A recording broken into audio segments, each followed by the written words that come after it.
Oke ya. Ini buat taruna-taruni ya kelas 10.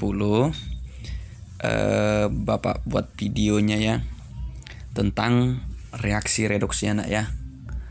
Kemarin sudah Bapak singgung cara penentuan bilangan oksidasi ya. Jadi tujuan daripada bilangan oksidasi supaya kita tahu nanti apakah reaksi ini termasuk redoks atau bukan ya. Oke. Di sini Bapak mau menjelaskan reaksi redoks itu tentang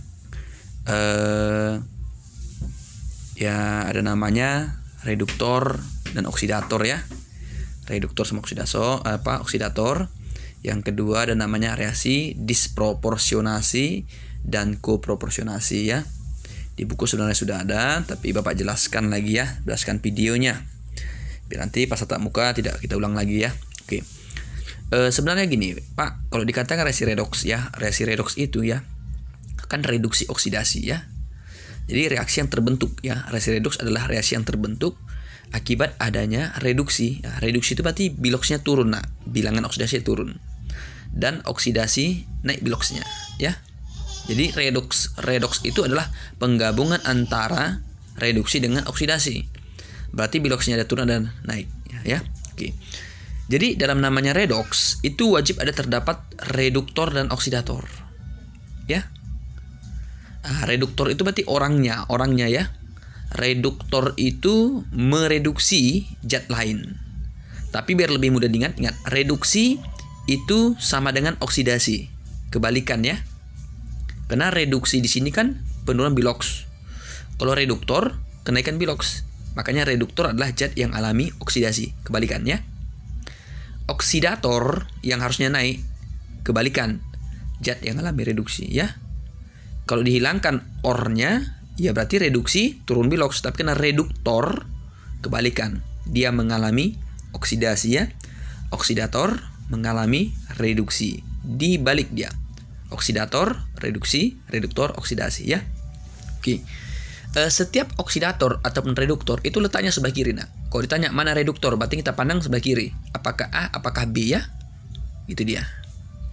Sedangkan hasilnya ya udah pasti C dan D ya, namanya kan hasil. Jadi reduktor sebelah kiri. Ya, gitu ya nak ya. Oke. Contoh misalnya ini pas sederhana ya. Mg tambah O2 menjadi MgO. Nah, jadi untuk menentukan mana oksidator, mana reduktor, mana hasil, biloksnya dulu dilihat nak ya. Ingat Mg. Mg ini kan unsur yang satu unsur ini kan. Makanya nilainya 0. Ingat 8 aturan dalam buku paket ya nak ya. Oke. O2, karena sama-sama O. O2 ya juga 0. Nah, tapi kalau dia O pada senyawa, ini kan Mg dengan O. Dia nggak sendiri lagi. Nilainya adalah minus 2. Berarti si Mg harus plus 2 supaya total biloksnya adalah 0. Ya gitu ya. Jadi Mg yang mula-mulanya 0 menjadi berapa? 2. Berarti naiklah biloksnya. Makanya oksidasi. Oksigen yang mula-mula 0 menjadi minus. Berarti turun. Berarti namanya reduksi. Jadi gue tanya, reduktor siapa Pak? Reduktor ingat kebalikan. Berarti mengalami oksidasi. Siapa mengalami oksidasi? Mg. Berarti jawabannya Mg. Oksidator, kebalikannya. Berarti mengalami reduksi. Siapa reduksi? O2. Ya. Baru gue tanya, siapa hasil reduksi? Ya kalau dikatakan hasil reduksi, ingatlah ini kan reduksi, ini hasilnya. Tetap hasilnya adalah MgO ya. Hasil oksidasi itu siapa? Mg. Siapa hasilnya? Tetap hasilnya adalah MgO. Jadi yang dituliskan adalah spesinya ya, jangan unsurnya tapi spesinya hasilnya. Ya. Itu dikatakan sebagai namanya oksidator ataupun reduktor. Yang berikutnya misalnya apa? MnO4- ya. Muatannya -1. C2O4 2-, Mn2+, CO2 ya. Cari biloks salah satu nak. Oksigen dalam senyawa adalah minus 2. Minus 2 dikali 4 ya caranya ya. Oke, berarti ini berapa? Minus 8 ya. Minus 8. Ini total biloksnya sama dengan -1. Makanya plus 7 ya. Atau ingat ya. Mn ya. Ditambahkan dengan 4O sama dengan -1 ya. Mn tambah 4 kali minus 2 sama dengan -1. Berarti Mn nya adalah plus 7 gitu ya. Oke. Di sini Mn-nya kan sendiri, tapi ada muatannya, makanya biloxnya sama dengan muatannya. C2O42 min ya. Masukkanlah oksigennya -2 kali 4 -8 ya. -8 sisa -2 berarti ini +6. Kenapa jadi +3 Pak? Ya karena kan C-nya ada 2, berarti bagi 2 lagi dia. Yang harusnya totalnya ini +6, bagi 2 jadi +3 ya. Oke. CO2, ingat ini tadi -2 kali 2 -4 supaya 0 + 4. Kenapa 0 Pak? Karena di sini biloxnya apa? Muatannya tidak ada. Kok ini tadi kenapa -2 Pak? Karena muatannya adalah -2 ya. Reduktor, kebalikan, mengalami oksidasi siapa? Ini ya, C2O42 min. Oksidator, kebalikannya, berarti mengalami reduksi siapa? MnO4 min. Hasil reduksi, perhatikanlah, reduksi tadi mana ini kan? Inilah dia, hasilnya siapa? Mn2+. Hasil oksidasi, siapa tadi mengalami oksidasi? Yang ini kan, hasilnya siapa? CO2. Ya, gitu ya. Dikatakan sebagai namanya redoks. Harus paham penentuan bilangan oksidasi. Ingat yang ke-8 itu ya. Oke. Baru yang berikutnya. Oke. Ada kita kenal namanya reaksi disproporsionasi atau lebih kenal namanya autoredox. Ya. Jadi reaksi disproporsionasi dan konproporsionasi adalah salah satu reaksi redoks di mana atom yang sejenis, berarti atom yang sejenis ataupun yang sama mengalami oksidasi sekaligus reduksi. Berarti ada atom yang sama, dia 2 kali berubah. Biasanya atom tersebut biloxnya lebih daripada 1. Contoh misalnya Cl, biloxnya ini banyak.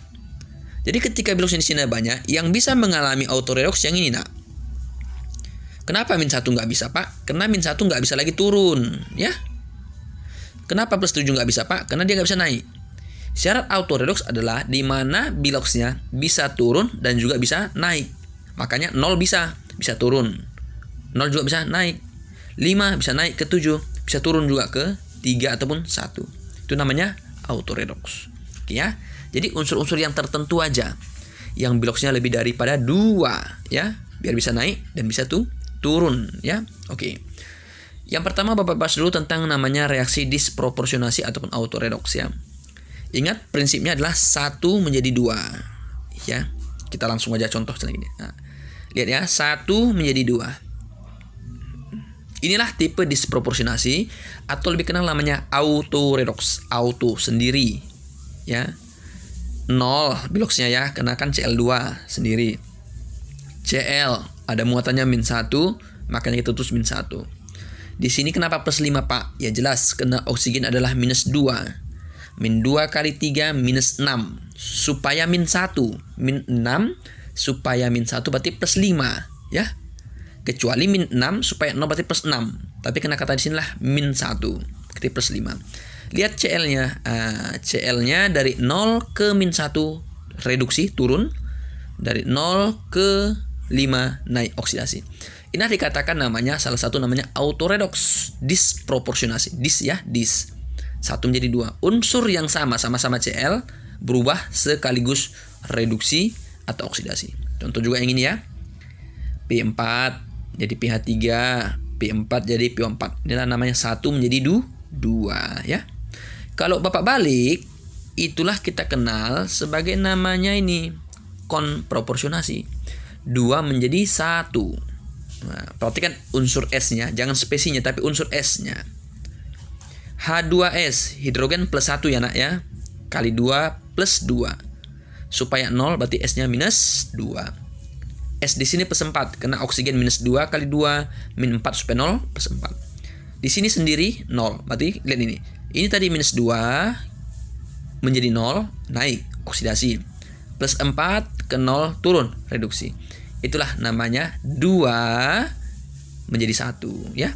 Kan ini kan 2 spesies sebelah kiri menjadi 1 ya. Yang diperhatikan unsurnya harus saja sejenis. Oke.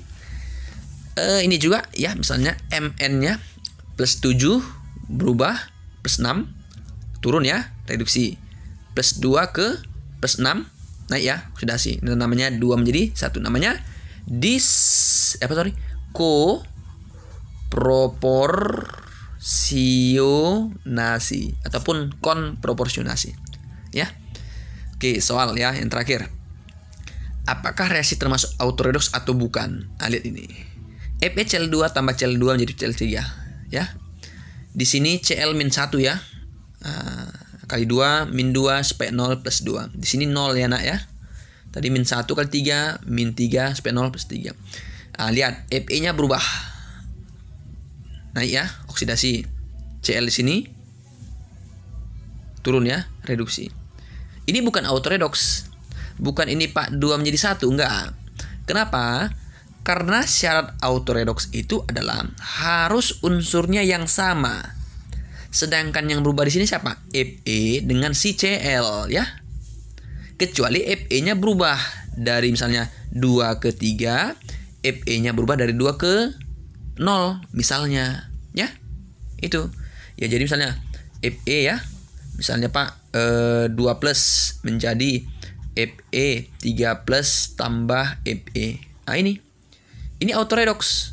Kenapa Pak? Ya karena kan sama-sama Fe yang berubah. Gitu ya.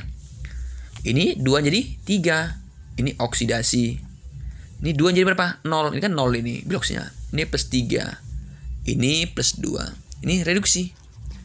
Nah, makanya dikatakan nanti namanya 1 menjadi 2. Kok ini kan udah berbeda. Kenapa? Karena Cl-nya yang berubah sama si Fe ya. Maka ini bukan autoredoks ya. Oke. Ini sedikit penjelasan dari Bapak ya. Bapak ulangi nanti sedikit lagi di pertemuan tatap muka kita ya. Oke, tolong diulang-ulangi, nanti Bapak kirim lagi sketnya ya.